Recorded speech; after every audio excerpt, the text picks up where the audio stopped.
টি-20 বিশ্বকাপের আরো নতুন তথ্য জানাতে নিউজরুমের নিউ কেয়ার প্যাভিলিয়নে আছেন তাফিমুল ইসলাম সুজন। সুজন, টি-20 বিশ্বকাপের আর কি নতুন তথ্য আছে আপনার কাছে?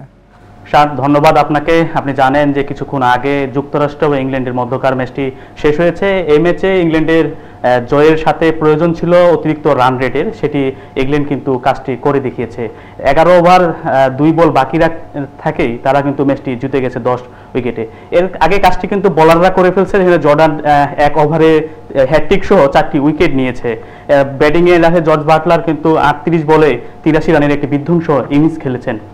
এর আগে যদি বলে রাখি যে আজকের দিনে আরেকটি ম্যাচ হয়েছে, একই সাথে ওই দুই ম্যাচ মিলেই দুটি বিশ্ব রেকর্ডে বলা চলে আজকে হয়েছে। অস্ট্রেলিয়ার পেসার প্যাট কামিন্স একটি হ্যাটট্রিক করেছেন, অন্যদিকে জর্ডান আরেকটি হ্যাটট্রিক করেছেন। একই দিনে দুটি হ্যাটট্রিক আজকে হয়েছে।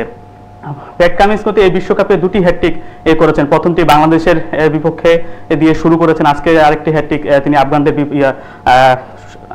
আজকে আরেকটি হ্যাটট্রিক আফগানদের বিপক্ষে করেছেন। এ নিয়ে অস্ট্রেলিয়ার 2007 সাল থেকে টি-20 বিশ্বকাপে প্রায় 3টি হ্যাটট্রিক, তারা পুরো দল 3টি হ্যাটট্রিক, এই প্যাট কামিন্সের দুটি, এর আগে আরেকটি হ্যাটট্রিক হয়েছে। তারপরে 3টি হ্যাটট্রিক অস্ট্রেলিয়া দলের পর্যন্ত। আমি যদি আরেকটি বলে রাখি যে আজকে যে আফগানরা যে অস্ট্রেলিয়ার সাথে যে ম্যাচটি ছিল, এটি একটি এক প্রকার আফগানরা বড় অঘটন ঘটিয়েছে। 21 রানে অস্ট্রেলিয়াকে হারিয়েছে। অঘটনের থেকে বলা যায় যে আফগানিস্তান কিন্তু অস্ট্রেলিয়াকে এক প্রকার তাদের শক্তি প্রদর্শন করেছে।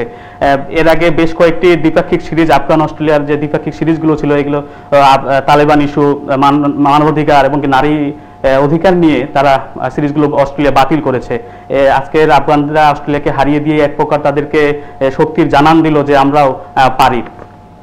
এখন পর্যন্ত টি-20 বিশ্বকাপে যে বলারগুলো রয়েছে, বলা যায় যে টি-20 বিশ্বকাপে বলারদের একটি বিশ্বকাপ। সেক্ষেত্রে দেখা যায় যে আফগান বলার যে রয়েছেন তার মধ্যে ফারুকি কিন্তু 6টি ম্যাচে 21 ওভার বল করে প্রায় 15টি উইকেট তুলে নিয়েছেন। এখন পর্যন্ত বলারদের ক্ষেত্রে উইকেটের শিকারের ক্ষেত্রে কিন্তু আফগান বলার এবং ব্যাটসম্যানদের ক্ষেত্রে যদি বলে রাখি, সেক্ষেত্রে হচ্ছে গুরবাজ কিন্তু সবচেয়ে বেশি রান সংগ্রহ করেছেন, 238 রান সংগ্রহ করেছেন।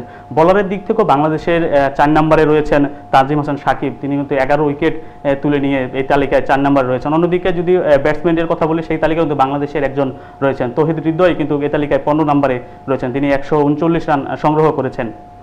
এই বিশ্বকাপটি বলারদের বিশ্বকাপ বলা চলে, কিন্তু সুপার 8-এ দেখা যাচ্ছে যে বিশ্বকাপটি এক প্রকার ব্যাটসম্যানদের জন্য এক স্বর্গ হয়ে উঠতেছে। প্রতিটি ম্যাচেই 100 রান উপরে, 150 রানের উপরে রান হচ্ছে, ব্যাটসম্যানরা রান পাচ্ছে, টপ অর্ডারদের ব্যাটসম্যানরা সেই পরিমাণে রান করে দিয়ে দলকে এক প্রকার জয়ের ভিত তৈরি করে দিচ্ছেন।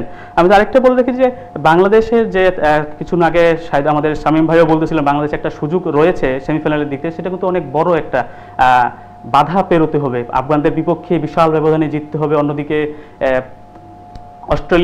ভারতকে অস্ট্রেলিয়ার বিপক্ষে ম্যাচটি জিততে হবে। আবার ভারত যদি অস্ট্রেলিয়ার বিপক্ষে ম্যাচটি হেরে যায়, বিশাল ব্যবধানে হেরে যায়, আবার এদিকে যদি আফগানিস্তান বাংলাদেশকে বিশাল ব্যবধানে হারিয়ে দেয়, তাহলে ইন্ডিয়ারও এক প্রকার এই সুপার 8 থেকেই বিদায় নেওয়ার একটা সম্ভাবনা থাকে রান রেটের দিক থেকে। এই সুপার 8-এর যে পর্ব হচ্ছে, এই পর্বের প্রথম দল হিসাবে ইংল্যান্ড এর মধ্যেই সেমিফাইনাল নিশ্চিত করেছে। শান।